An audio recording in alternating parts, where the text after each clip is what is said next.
Hi, I'm Sunil, and in this episode of Systematic Property, we'll be talking about 5 ways you can increase the cash flow from your property.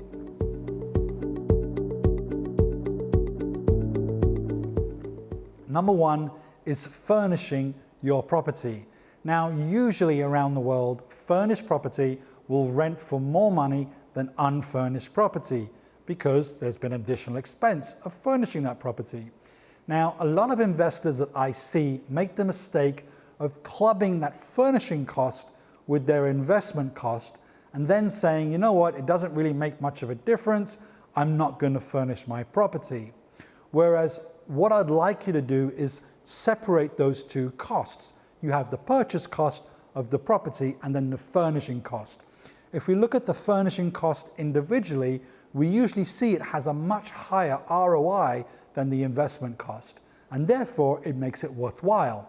For example, let's say it costs me $2,400 to furnish a small property, and that results in an increase of rent of $100 a month or $1,200 a year. So basically we're seeing a 50% return on our investment of $2,400. Of course, at some point that's all going to depreciate and we need to replace it. But at 50% ROI, that's a pretty good return and something I would usually do every day of the week. Of course, if your returns that you're making are more than 50%, you might turn up your nose at 50%. So furnishing property is one of the easiest ways you can actually increase the rental income from your current portfolio.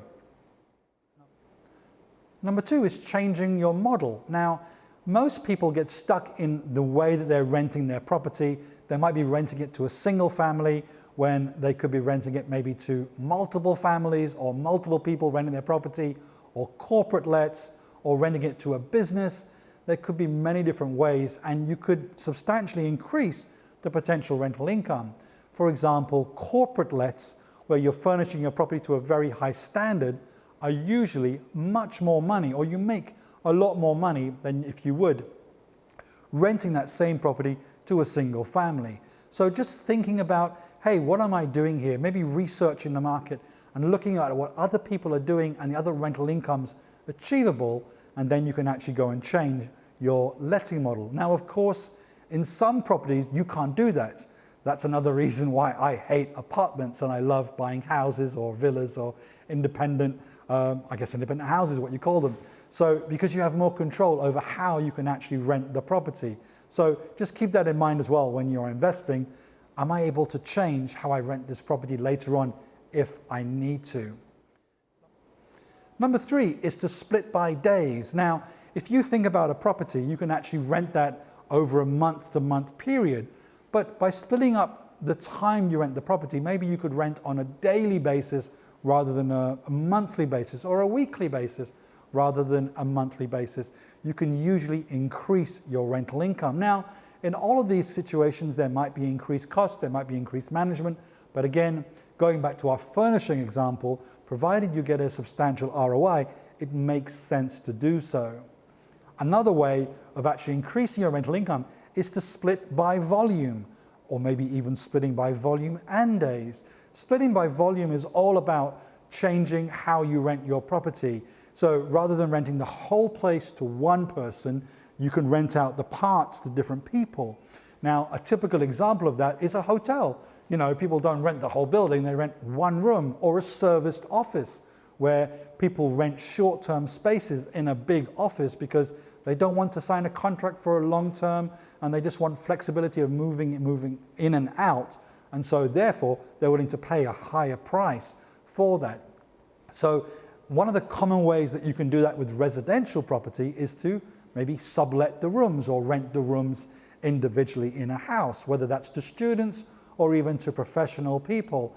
And you can substantially increase the amount of money you make from the property that way. Now, usually there's extra regulations around that, and of course you have to take care of that, and of course there will be increased costs as well. But we've sometimes seen rents double by splitting by volume, and is a very effective way to actually rent a property. Now, when I'm actually buying a property, I'm actually keeping these things in mind when I'm looking at it. I'm saying, how can I increase my rental income if I need to in the future? Would I be able to change it to a business premises? Would I be able to rent the rooms? How many rooms could I rent for? And those are very important decisions when looking to buy a property. Now, the last thing is providing additional services. Now, it's about asking your tenants or finding out what they want. If a tenant wants to have, let's say, lunch and dinner provided, so long as the increased rent is more than the cost that you're providing with a nice healthy profit on top, then why not do that?